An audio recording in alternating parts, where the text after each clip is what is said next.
நண்பர்களுக்கு வணக்கம். நான் எட்டியப்ப சோழன். அமைச்சர்களுக்கு காத்திருந்த ஷாக், இடியாய் இறங்கிய தீர்ப்பு, எங்கே போனாலும் விடக்கூடாது. அண்ணாமலை ஆவேசம். உங்கள் எல்லாருக்கும் தெரியும், ஸ்ரீவல்லிபுத்தூர் முதன்மை நீதிமன்றமானது நம்முடைய அமைச்சர் தங்கம் தென்னரசு மற்றும் KKSSR ராமச்சந்திரன் அவர்களை விடுவித்து உத்தரவிட்டு இருந்தது 2022. அந்த வழக்கை சூமோட்டாக எடுத்து நம்முடைய ஆனந்த் வெங்கடேசன் நீதியரசர் அவர்கள் விசாரித்தார். அந்த வழக்கில் தான் இன்றைக்கி தீர்ப்பு வழங்கப்பட்டிருக்குது. அந்த தீர்ப்பு என்ன சொல்லுது அப்படின்னும், அதன் காரணமாக அமைச்சர்களுக்கு எந்த மாதிரியான ஷாக் ஏற்பட்டிருக்கிறது அப்படின்னும், ஏன் எங்கே போனாலும் விடக்கூடாது அப்படின்னு அண்ணாமலை அவர்கள் ஆவேசப்பட்டுகிறார் என்றும் விரிவாக இந்த வீடியோ நாம் பார்க்க போகிறோங்க. அதற்கு முன்பாக இந்த விவசாயினுடைய யூடியூப் சேனலை நீங்கள் சப்ஸ்கிரைப் பண்ணிக்கோங்க. முதல்ல இந்த வழக்கினுடைய பின்னணி விவரத்தை பார்த்து விடுவோமா. நம்முடைய KKSSR ராமச்சந்திரன் அவர்களாக இருந்தாலும் சரி, தங்கம் தென்னரசு அவர்களாக இருந்தாலும் சரி, 2006 2011 வரைக்கும் வருமானத்துக்கு அதிகமாக சொத்து சேர்த்தார்கள் என்ற வழக்கை 2012 அதிமுக அரசாங்கமானது தொடுக்கிறது. அதிமுக அரசாங்கத்தின் கீழ் இருந்த லஞ்ச ஒழிப்பு துறை. அந்த தருணத்தில் நம்முடைய தங்கம் தென்னரசு அவர்கள் அவனுடைய மனைவியுடன் சேர்ந்து வருமானத்துக்கு அதிகமாக 76.40 லட்சம் ரூபாய் சம்பாதித்திருக்கின்றார்கள் அப்படின்றது லஞ்ச ஒழிப்புத்துறையினுடைய குற்றச்சாட்டாக இருந்தது. அதே மாதிரி நம்முடைய KKSSR ராமச்சந்திரன் அமைச்சர் அவர்கள் அவர் 2006 2011 வரைக்கும் அவங்க மனைவியுடன் சேர்ந்து கொண்டு 44.56 லட்சம் வருமானத்துக்கு அதிகமாக சொத்து சேர்த்தார் என்ற வழக்கை லஞ்ச ஒழிப்புத்துறையானது பதிந்தது. அந்த வழக்கானது நீண்ட நாளாக விசாரணை செய்து கொண்டு வந்தாங்க. ஆனால் திடீரென 2021 பிறகு ஆட்சி மாற்றம் நிகழ்ந்தது. அதற்கு பிறகு நம்முடைய தங்கம் தென்னரசு அவர்களாக இருந்தாலும் சரி, KKSSR ராமச்சந்திரன் அவர்களாக இருந்தாலும் சரி அமைச்சராகிட்டாங்க. அதிமுக ஆட்சியில் இருக்கின்ற போது லஞ்ச ஒழிப்புத்துறையானது இவங்க 2 பேரும் ஊழல் பண்ணியிருக்கிறாங்க அப்படின்னு சொல்லிவிட்டு அவங்க மீது விசாரணை நடத்தி அப்போது அறிக்கையை ஸ்ரீவல்லிபுத்தூர் நீதிமன்றத்தில் தாக்கல் செய்திருந்தது.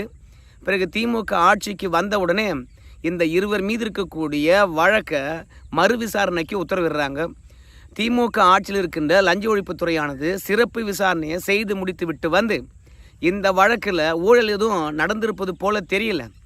இதனுடைய பின்னணியில் எந்த விதமான முறைகேடும் இல்லை, முகாந்தரம் இல்லாத அரசியல் பழிவாங்கக்கூடிய வழக்கு போல தெரிகிறது. அதனால் இந்த வழக்கை நாங்கள் கைவிடுறோம் அப்படின்னு திமுக ஆட்சியில் இருந்த லஞ்ச ஒழிப்புத்துறையானது முடிவுக்கு வருது. அதை ஸ்ரீவில்லிபுத்தூர் முதன்மை நீதிமன்றத்தில் போயிட்டு லஞ்ச ஒழிப்புத்துறையானது தெரிவிக்கிறது. அதன் அடிப்படையில் நம்முடைய அமைச்சர் தங்கம் தென்னரசு அவர்களும் KKSSR ராமச்சந்திரன் அவர்களும் விடுதலை செய்யப்படுகின்றார்கள்.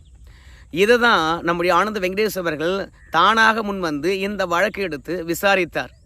அப்படி விசாரிக்கின்ற பொழுது ஆனந்த் வெங்கடேஷ் அவர்கள் இந்த வழக்கை விசாரிக்கக்கூடாது, ஏற்கனவே நீதிமன்றமானது முழுமையாக விசாரணை நடத்தி விடுவித்து விட்ட பிறகு, நாங்கள் விடுதலை என்று ஆகிவிட்ட பிறகு இந்த வழக்கை எதற்காக எடுத்து விசாரிக்க வேண்டும், அதுவும் இல்லாமல் எங்கள் மீது இருக்கக்கூடிய முடிந்து போன வழக்கை எடுத்து விசாரிக்கின்றார்னா நீதியரசர் ஆனந்த் வெங்கடேஷ் அவர்கள் இந்த தீர்ப்பில் தவறு இருக்குது என்று அவர் முடிவுக்கு வந்துடுறார்.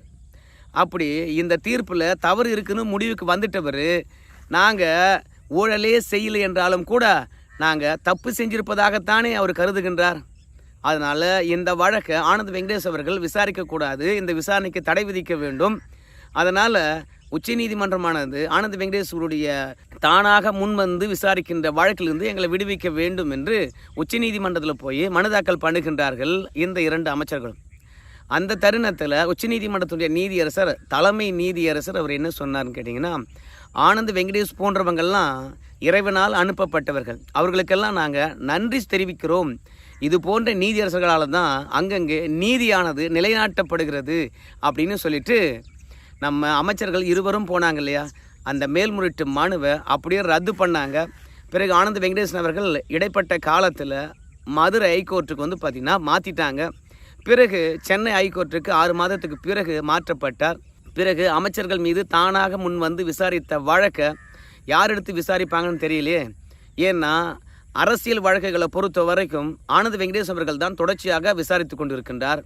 ஆனால் சென்னை ஹைகோர்ட்டினுடைய மதுரை கிளைக்கு ஆனந்த வெங்கடேஷ் அவர்கள் போயிட்டு வந்த பிறகு அந்த வழக்கை யார் விசாரிக்கிறது, அது தலைமை நீதியரசர் மட்டும்தான் முடிவு செய்வார் என்று இருந்தது. கடைசியில் ஆனந்த வெங்கடேஷ் அவர்களே விசாரிக்கட்டும் என்று உத்தரவிட்டு விட்டார். அதனால் மார்ச் மாதத்திலிருந்து ஜூன் மாதம் வரைக்கும் இந்த வழக்கை விசாரித்தார் நம்முடைய நீதியரசர் ஆனந்த வெங்கடேஷ் அவர்கள். அப்படி விசாரித்து விட்டு தான் இன்னைக்கு தீர்ப்பை வழங்கியிருக்கின்றார். அந்த தீர்ப்பு என்னன்னு கேட்டிங்கன்னா, ஸ்ரீவில்லிபுத்தூரார் முதன்மை மாவட்ட நீதிமன்றம் விடுவித்த அந்த உத்தரவை நாங்கள் ரத்து செய்கிறோம். அதனால் இந்த வழக்கை மீண்டும் விசாரிக்க வேண்டும் ஸ்ரீவில்லிபுத்தூரார் முதன்மை அமர்வு நீதிமன்றம் அப்படின்னு தீர்ப்பு வழங்கியிருக்கின்றார். அதோட டெய்லி இது விசாரிக்கப்படணும், ஒரு நாள் விடாமல் அப்படின்னு உத்தரவிட்டிருக்கின்றார். அதோட அமைச்சர்கள் மீது குற்றச்சாட்டை பதிவிட்டு நம்முடைய KKSSR ராமச்சந்திரன் அவர்களை பொறுத்த வரைக்கும் செப்டம்பர் 9 நீதிமன்றத்தில் ஆஜராகணும். அதேமாரி நம்முடைய தங்கம் தென்னரசு அமைச்சரை பொறுத்த வரைக்கும் 11 ஆஜராக வேண்டும் என்று உத்தரவிட்டு இருக்கின்றார்கள். டெய்லி விசாரிக்கணும்பா. அதோட இந்த வழக்கில் அதிமுக காலத்தில் யாரெல்லாம் சாட்சி சொன்னாங்களோ அத்தனை சாட்சியும் அழைத்து விசாரிக்கப்பட வேண்டும். மீண்டும் விசாரணை ப்ராப்பராக நடக்கணும் அப்படின்னு நம்ம நீதியரசர் ஆனந்த வெங்கடேசன் அவர்கள் உத்தரவிட்டு இருக்கின்றார். சரிங்க, அந்த வழக்கை எதற்காக எடுத்து நீங்கள் விசாரிச்சிங்க? மீண்டும் ஸ்ரீவில்லிபுத்தூரார் முதன்மை அமர்வு நீதிமன்றம் இவங்களை விடுவித்த பிறகும் அந்த உத்தரவை ஏன் ரத்து பண்ணீங்க அப்படின்னு அவர் சொல்லுகின்ற பொழுது, அதிமுக அரசாங்கம் இருக்கின்ற போது லஞ்ச ஒழிப்புத்துறையானது இவங்க தப்பு பண்ணியிருக்கிறாங்க அப்படின்னு சொல்லிட்டு ஆதாரங்களுடன் அறிக்கையை தாக்கல் பண்ணுறாங்க.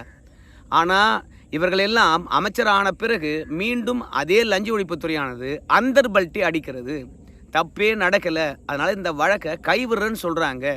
ஸோ ஒரே லஞ்ச ஒழிப்புத்துறை ஆட்சி மாற்றம் நிகழ்ந்த பிறகு மாறுபட்டு பேசுவதனால இந்த விசாரணையை மீண்டும் நடத்தப்பட வேண்டும் என்று நான் சந்தேகிக்கின்றேன். அதனால் அதிகாரங்கள் மாறின உடனே, ஆட்சியாளர்கள் வேறாக வந்த உடனே இங்கே தீர்ப்புகள் திருத்தப்படுகிறதோ, அதனால் விசாரிக்கப்படட்டும் அப்படின்னு சொல்லி உத்தரவிட்டிருக்கின்றார் நம்முடைய நீதியரசர் ஆனந்த வெங்கடேஷ் அவர்கள். ஆனால் இதற்கிடையில் அமைச்சர் சார்பாக பேசினவங்க என்ன சொன்னான்னு கேட்டிங்கன்னா, சென்னை உயர்நீதிமன்றம் தானே அந்த தீர்ப்பை ரத்து பண்ணியிருக்குது, நாங்கள் உச்சநீதிமன்றம் போகிறோம். உச்சநீதிமன்றத்தில் போயிட்டு இன்றைக்கி ஸ்ரீவில்லிபுத்தூர் முதன்மை அமர்வு நீதிமன்றமானது அமைச்சருடைய வழக்கை மீண்டும் விசாரிக்கணும்னு சொல்லியிருக்காங்க இல்லையா, அந்த தீர்ப்புக்கு நாங்கள் தடை வாங்குகிறோம். நம்ம அமைச்சரை பொறுத்த வரைக்கும் அப்படி என்ன தப்பு பண்ணி போட்டாங்க? அதாவது முறையாக விசாரிக்கப்பட்டதா இல்லையா? விசாரிக்கப்படலைன்னா அப்பா முறையாக விசாரிக்கப்படலப்பா அப்படின்னு சொல்லிட்டு போங்க. ஆனால் லஞ்ச ஒழிப்புத்துறை அறிக்கையை மாறுபட்டு தாக்கல் பண்ணியிருக்கிறது அப்படின்ற ஒன்றை மட்டும் அடிப்படையாக வைத்து எப்படி நாம் மீண்டும் இந்த வழக்கை விசாரணைக்கு உத்தரவிட முடியும்? அதிமுக என்ன எங்களுடைய கூட்டணி கட்சியா, இல்லை அதிமுகவில் இருக்கிறவங்க அத்தனை பேரும் என்ன எங்கள் கட்சியில் இருக்கக்கூடிய உறுப்பினர்களா? எதிர்கட்சியில் இருக்கிறவங்க அரசியல் பழி வாங்குவதுக்கு கூட பார்த்திங்கன்னா வழக்கை போட்டிருப்பாங்க.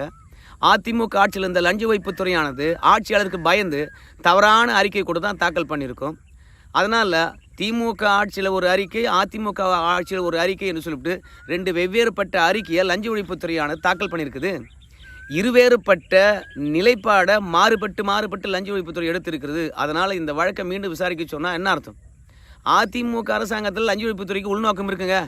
அதனால் இந்த வழக்குக்கு நாங்கள் தடை வாங்குவோம் உச்சநீதிமன்றத்துக்கு போயிட்டு அப்படின்னு திமுக சார்பில் சொன்னாங்க. அண்ணாமலை அவர்களை பொறுத்த வரைக்கும் இன்றைக்கு சென்னையில் அவங்களுடைய தலைமை அலுவலகத்தில் செய்தியாளர்களை சந்தித்தார்.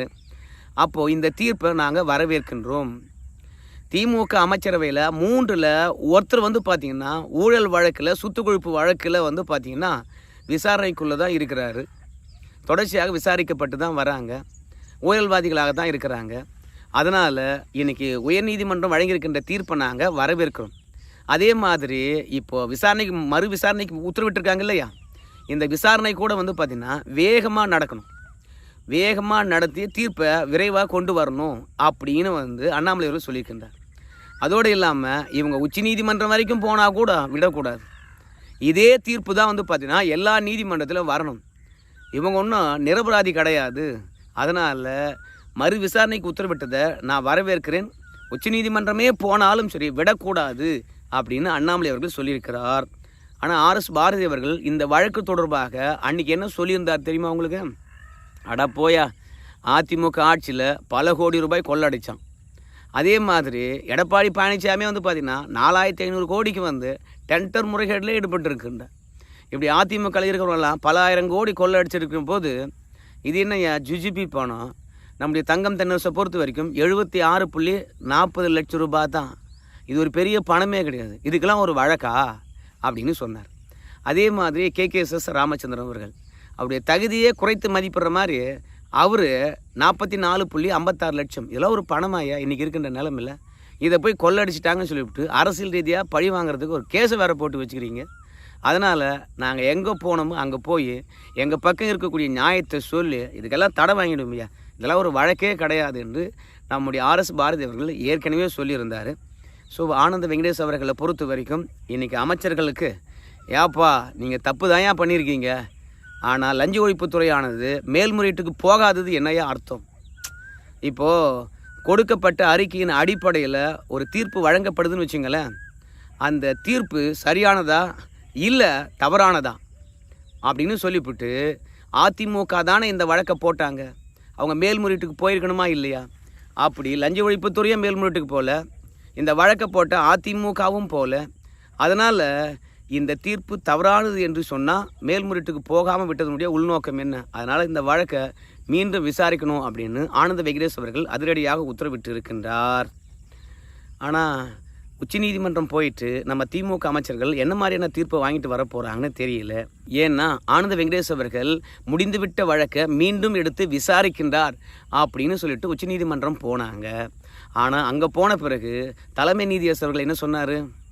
ஆனந்த வெங்கடேஷ் போன்ற நீதியரசர்கள் இறைவனால் அனுப்பப்பட்டவர்கள், அவர்களுக்கு நாங்களாம் நன்றி சொல்ல கடமைப்பட்டிருக்கின்றோம் அப்படின்னு சொல்லிட்டு விசாரணை நடக்கட்டும், அதுக்கு நாங்கள் எந்த விதத்திலும் தடை விதிக்க போகிறதில்லை. தவறு செய்யவில்லை என்றால் வழக்குகளை எதிர்கொள்ளுங்க, நீங்கள் தவறு செய்யவில்லை என்றால் அதற்கான ஆதாரத்தை கொடுங்க. கீழமை நீதிமன்றத்தில் தந்த ஆதாரத்தை ஏன் சென்னை உயர்நீதிமன்றத்தில் நீங்கள் தர முடியாதா? நிரபராதி தானே. அதனால் ஒரு நீதிமன்றமானது உங்களை நிரபராதி என்று வெளியே விட்டால் அதே ஆதாரங்களை கொண்டு வந்து உயர்நீதிமன்றத்திலையும் கொடுங்க.